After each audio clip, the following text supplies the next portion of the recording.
অনেককে দেখেছি অন্যায় করার পরেও তারা বেশ সুখে শান্তিতে আছে। এটা হয়তো তার আগের জন্মর কোনো ফল।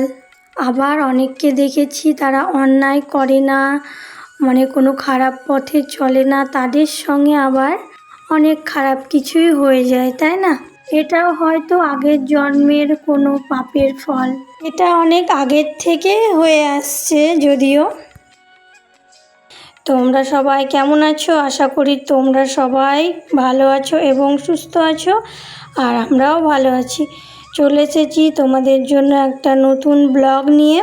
নতুন সকালে তোমাদের সবাইকে আমার একটা নতুন ব্লগে অনেক অনেক স্বাগত আর ভালোবাসা জানাচ্ছি। ব্লগটা দেখতে থাকো, আশা করি তোমাদের ভালো লাগবে। প্রত্যেক দিনের মতো আজকেও আমার সকালটা হয়েছে অনেক ব্যস্ততার মধ্যে দিয়েই। আসলে সকালবেলাটা প্রায় সবারই খুব ব্যস্ততার মধ্যে দিয়েই কাটাতে হয়। সকালবেলায় উঠলে অনেক কাজ, সেই কাজগুলো তো একটার পর একটা কমপ্লিট করতে হয়। আর আজকে জানো তো আমি অনেক সকালে উঠেছি, অনেক সকালে বলতে প্রায় অনেকটা সকালেই উঠেছি। সেই জন্য মনে হচ্ছে যে আজকে কাজ করতে বেশ ভালোই লাগছে। টাইমের আগে আমার সমস্ত কাজগুলো হয়ে যাচ্ছে। সেই জন্য সকালে আমি ঘুম থেকে উঠে আমি উঠোনটা ঝাড় দিয়ে নিয়েছি, আর তারপরে কিন্তু আমি বাসি নাইটিটা চেঞ্জ করে আমার রান্নাঘরটা মোছা, তারপরে বাসন ধোয়া, ওগুলো সব কমপ্লিট হয়ে গিয়েছে। আর হ্যাঁ, আমি ছেলেকে কিন্তু সময় মতো স্কুলে পাঠিয়েও দিয়েছি। তারপরে কালকের কিছু জামা কাপড় ছিল, সেই জামা কাপড়গুলো উঠোনে মেলে দিলাম ব্রাশ করতে করতে। তারপরে এই যে চোখ গেল এই যে শাকের দিকে। আমাদের এখানে এত সুন্দর সুন্দর শাক হয়েছে, অনেক দিন ধরে বৃষ্টি হচ্ছে তো সেই জন্য শাকগুলো বেশ জমিয়ে উঠেছে। আর চোখের সামনে এরকম শাক দেখলে বলো মনটা কি আর না তুলে থাকে? এই জন্য তো শাক তুলতে শুরু করে দিলাম। শাক তুললাম, তারপরে দেখছি আমাদের গাছে বেশ অনেক কটা লঙ্কা তোলার মতো হয়েছে। সেই লঙ্কাগুলো আর কি তুলে নিচ্ছি। বেশ এই লঙ্কাগুলোই ঝালও আছে। তারপরে মুখ ধুয়ে চা বানিয়ে নিয়েছি, এই যে চা, আর আজকে চাল মুড়ি দিয়ে চানাচুর দিয়ে এইটাই খাওয়া দাওয়া করবো। তারপরে চা মুড়িটা খাওয়া দাওয়া হয়ে গেছে। তারপরে দেখতে পাচ্ছ বিছানাটা সুন্দর করে গুছিয়ে নিয়েছি, দেখতে পাচ্ছ। তারপরে এই যে ঘর বারান্দাগুলো আজকে তো আমি প্রথমে ঝাড় দিইনি, প্রথমে বাইরের কাজে লেগেছিলাম। বাইরের কাজগুলো কমপ্লিট করার পরে এবার আমি আমার ঘরের কাজগুলো একের পর এক সেরে নেব। আর আজকে যেহেতু খুব সকালে উঠেছি সেই জন্য হাতে সময় ছিল বলে, আবার দেখতে পেলে তো ওইখান থেকে অনেকগুলো শাক, তারপরে লঙ্কা, বেগুন কিছুটা যা হয়েছিল ওখান থেকে সবজি তোলার মতো সেগুলো আর কি নিয়ে এসেছি। আর কি বলো তো, গ্রামের দিকে না এটাই অনেকটা সুবিধা। বাড়িতে তুমি কিছু সবজি লাগিয়ে দিলে তোমার আর বাজার থেকে কিনে খেতে হবে না, যদি একটু সেইগুলো যত্ন নাও তাহলে। আজকে যেমন আমি শাকটা আমাদের এখান থেকে তুলে নিলাম, এগুলো বাজারে কিনতেও পাওয়া যায় যদিও, কিন্তু তোমার এরকম টাটকা টাটকা শাক আর পাওয়া যায় না। এই যে দেখতে পাচ্ছ এটা হলো সর্ষের শাকও ছিল অসময়ে, ভাবতে পারছো, সর্ষের শাক। আর এই যে দেখতে পাচ্ছ এটা কি বলো তো, এটা হলো টক পালংয়ের শাক। যদিও এইগুলোর এখন সিজন না, তবুও দেখতে পাচ্ছ আমরা খেতে পাচ্ছি।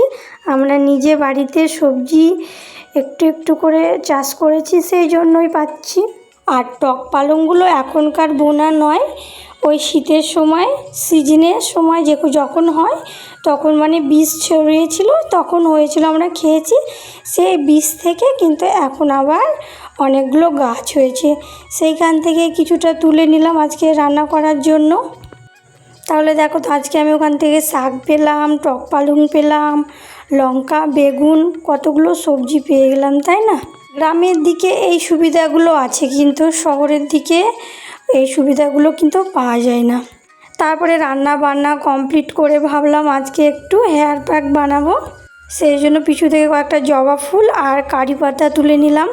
জানো তো আমার হেয়ার প্যাক বানানোর মতো আমাদের বাড়িতেই হেয়ার প্যাক বানাতে যেগুলো তোমার লাগে, যেমন জবা ফুল, কারি পাতা, অ্যালোভেরা, তোমার টক দই, যা সমস্ত টুকিটাকি লাগে আমার সমস্ত বাড়িতেই আছে, কিন্তু আমার গা ফেলুতির জন্য দেওয়া হয় না। যেদিন মন হয় সময় থাকে সেই দিনই দিতে পারি, না হলে তো তোমার সময় হয় না। এটা হলো তোমার মেন কথা, সময় হয়ে ওঠে না আমার। সারাদিনে মানে একটার পর একটা কাজ লেগেই থাকে, সেইগুলো করতে করতে মানে আর ইচ্ছা করে না, মনে হয় স্নান করে একটু শুয়ে ঘুমাই, সেই জন্য হয় না জানো তো। আর আজকে একটু হাতে সময় ছিল, সেই জন্য ভাবলাম তো চলো দেওয়া যাক, অনেক দিন দেওয়া হয়নি, সেই জন্য আবার হেয়ার প্যাকটা বানিয়ে দিয়েছিলাম। তারপরে কিছুক্ষণ রেখে স্নান করে এই যে একেবারে ছাদে চলে এসেছি জামা কাপড়গুলো মেলে দেওয়ার জন্য। আর হ্যাঁ, ছেলে স্কুল থেকে চলে এসেছে, আর অনেক দিন পরে আজকে দেখতে পাচ্ছ সুন্দর রোদ বেরিয়েছে। আমি আবার ভাবছি আজকে রোদ হলো, কালকে যদি রোদ না হয়, সেই জন্য ছেলে স্কুল থেকে এলো, আমি ওর সমস্ত ড্রেসগুলো ধুয়ে দিয়েছি, কেচে দেখতে পাচ্ছ মেলে দিয়েছি যেন আজকে শুকিয়ে যায়। এখনও ওই 2টো মতো ধরো বাজে, আর এত সুন্দর রোদ বেরিয়েছে, আর জামা কাপড় না কেচে কি থাকা যায় বলো। আজকে আমি অনেক জামা কাপড় কেচে ধুয়ে দিয়েছি, দেখতে পাচ্ছ ছাদের দড়িগুলো প্রায় সমস্ত ভর্তি হয়ে গিয়েছে, আর নিচেতে অনেক জামা কাপড় মেলে দেওয়া হয়েছে। আর এই যে ছেলের জুতোটা আমি কিন্তু এর আগের দিন স্কুল থেকে এসেছিলো তখনই ধুয়ে দিয়েছিলাম, একদিনে তো আর শুকোয় না, আগের দিন সেরকম রোদ হয়নি, সেই জন্য ওখানে আবার ভালোভাবে দিলাম। তারপরে এই যে রান্না হয়েছিল তোমার এই যে মাংস আর শাক আর টক পালং হয়েছিল, ওটা দিয়ে খাওয়া দাওয়াটা কমপ্লিট করে নিলাম। আর তোমাদের তো বললাম নিচে আমার অনেক জামা কাপড় কেচে ধুয়ে দেওয়া আছে, এই দেখো সেই জামা কাপড়গুলো এখন তুলে নিচ্ছি। এগুলো সকালেই কাচা হয়েছিল, সেটা আর মানে ভিডিও করা হয়নি, সেই জন্য তোমাদের সঙ্গে আর শেয়ার করা হয়নি। তো যা রোদ পড়েছে না, এখন ওই 4টে মতো বাজে, বিকেল হতেই গেল, তো এগুলো তুলে নিচ্ছি, মানে সমস্ত কিছু সুন্দরভাবে শুকিয়ে গিয়েছে। আর এই রকম রোদ হলে মনে হয় যে সমস্ত কিছু কেচে দিয়ে যেন শুকিয়ে যায়। আমার তো এরকম রোদ হলেই মনে হয় সব কিছু কেচে দিয়ে, এরকমই মনে হয় জানো তো। আর এই যে সন্ধ্যাবেলায় ছেলেকে পড়তে বসিয়ে দিয়েছি, মানে আমি না বসলে তো ও বসে না, যদিও ছোট, একা একা সমস্ত কিছু পারি না, ওকে সমস্তটা বুঝিয়ে দিতে হয়, সেই জন্য ওকে নিয়েই আমাকে মানে এখান থেকে ওঠা যায় না, আমি উঠলেই উঠে যায়, এরকম একটা ব্যাপার। আমি যতক্ষণ বসে ওকে পড়াবো বোঝাবো ও পড়বে, আমি হয়তো একটা কাজের জন্য বাইরে গেলাম বা কোথাও গেলাম, ও আর শুনবে না, ঠিক আমার পিছু পিছু চলে যাবে, এরকমটা করে, সেই জন্য অনেক বকি জানো তো ওকে, কিন্তু ও শোনে না, যেটা যার অভ্যাস, সেই জন্য যতক্ষণ পড়ায় ওর পাশে বসে আমাকে পড়াতে হয়। আর এই যে দেখতে পাচ্ছ চেয়ারের ঢিপ জামা কাপড়, এগুলো তো আর ভাঁজ করার সময় হয়নি, সেই জন্য এখন সমস্ত কাজ কমপ্লিট হয়ে গিয়েছে। এখন ফাঁকা আছি, ধরো টিভি দেখছি, সেই জন্য ভাবলাম এই সুযোগে আমার টিভিও দেখা হবে আর আমার জামা কাপড়গুলোও ভাঁজ করে নেওয়া হবে, কারণ কালকে তো আর সময় হবে না, দিনের বেলায় তো আর সময় হয় না, দিনের বেলায় আরও অন্যান্য কাজে ব্যস্ত হয়ে যায়, সেই জন্য জামা কাপড় ভাঁজ করা গোছানো এইগুলো আমাকে রাত্রেই করতে হয়, বা হয়তো ঘরের কোনো কাজ মোছামুছি বা কিছু গোছামো, সেগুলো কিন্তু আমি রাত্রিবেলার দিকেই করি। আর আমাদের রাত্রিবেলায় খাওয়া দাওয়া মানে সমস্ত কিছু, ছেলেকে পড়ালাম দেখলেই তো সমস্তটাই কমপ্লিট হয়ে গেছে, এখন জামা কাপড়গুলো ভাঁজ করে নিলেই হয়ে যাবে। তারপরে তোমার খাটটা ভালো করে ঝেড়ে পরিষ্কার করে মশারিটা টাঙিয়ে নিলে ধরো আজকেকার মতো হয়ে যাবে। তোমাদেরকে সকালে যেই টক পালংগুলো দেখালাম না, সেগুলো খেলাম, কি বলো তো টেস্টটা, মানে শীতের সময় যতটা টেস্ট লাগে ভালো লাগে খেতে না, এখন অতটাও ভালো লাগলো না, মানে সব কিছুর একটা সময় আছে, সময়েই ভালো লাগে, তাই না বলো। অফ সিজনে সব কিছু কিন্তু সিজনের মতো টেস্ট পাওয়া যায় না।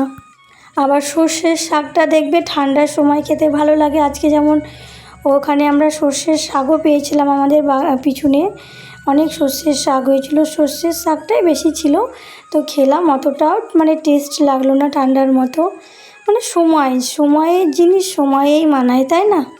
আজকে তো খুব সকাল সকাল ঘুম থেকে উঠেছিলাম, সেই জন্য ভেবেছিলাম হয়তো আজকে রাত্রে সকাল সকাল ঘুমোবো, কিন্তু না, সে একই রাত্রিই হয়ে গেল, এখন প্রায় 11:30 থেকে 12টার মধ্যে ধরো, যতই তাড়াতাড়ি ঘুম থেকে ওঠো সে ঘুমোতে ঘুমোতে অনেক রাত হয়েই যায়।